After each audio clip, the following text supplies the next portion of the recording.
ಉಗ್ರರ ದಾಳಿ ಖಂಡಿಸಿ ಬಳ್ಳಾರಿಯಲ್ಲಿ ಬಿಜೆಪಿ ಮೌನ ಪ್ರತಿಭಟನೆ. ಕಾಶ್ಮೀರದಲ್ಲಿ ಪ್ರವಾಸಿಗರ ಮೇಲಿನ ಉಗ್ರರ ದಾಳಿ ಖಂಡಿಸಿ ಬಳ್ಳಾರಿಯ ಗಡಿಗಿ ಚೆನ್ನಪ್ಪ ವೃತ್ತದಲ್ಲಿ ಬುಧವಾರ ಸಂಜೆ ಬಿಜೆಪಿ ಮುಖಂಡರು ಪ್ರತಿಭಟನೆ ನಡೆಸಿದರು. ಪಹಲ್ಗಾಮ್ನಲ್ಲಿ ನಡೆದ ಉಗ್ರರ ಅಟ್ಟಹಾಸವನ್ನು ಖಂಡಿಸಿ ಹಾಗೂ ಬಲಿಯಾದ ಹಿಂದೂಗಳ ಆತ್ಮಕ್ಕೆ ಶಾಂತಿಯನ್ನು ಕೋರಿ ಮೇಣದ ಬತ್ತಿಯೊಂದಿಗೆ ಮೌನ ನಡೆಸಿದರು.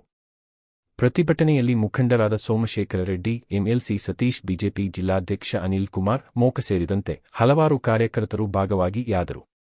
ಬಳಿಕ ದಾಳಿ ಕುರಿತು ಬಿಜೆಪಿ ಜಿಲ್ಲಾಧ್ಯಕ್ಷ ಅನಿಲ್ ಕುಮಾರ್ ಮೋಕ ಮಾತನಾಡಿದರು. ಮೌನ ಮೆರವಣಿಗೆಯನ್ನ ದೀಪಗಳನ್ನು ಹಚ್ಚಿ ಆ ಆತ್ಮಗಳಿಗೆ 30 ಜನ ಯಾರು ಹತ್ಯೆಯಾಗಿದ್ದಾರೆ ಅವರಿಗೆ ಆತ್ಮಕ್ಕೆ ಶಾಂತಿ ಸಿಗಲೆಂದು ಮತ್ತು ಅವರ ಕುಟುಂಬಕ್ಕೆ ಈ ನೋವನ್ನು ಸಹಿಸುವ ಭಗವಂತ ಶಕ್ತಿಯನ್ನು ಕೊಡಲೆಂದು ಅಂತೇಳಿ ನಾವಿವತ್ತು ಈ ಮೌನ ಮೆರವಣಿಗೆಯನ್ನು ಇಟ್ಕೊಂಡಿದ್ದೀವಿ.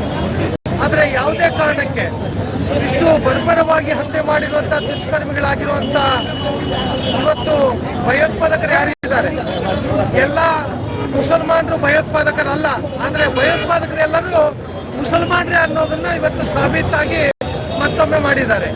ಹಾಗಾಗಿ ಇಂಥ ಈ ದುಷ್ಕೃತ್ಯವನ್ನು ನಾವು ವಿರೋಧಿಸ್ತೇವೆ ಮತ್ತು ನಮ್ಮ ದೇಶದ ಪ್ರಧಾನಮಂತ್ರಿಗಳಿಗೆ ನಾವು ಗಟ್ಟಿಯಾಗಿ ಅವ್ರ ಜೊತೆಯಲ್ಲಿ ನಿಲ್ತೇವೆ.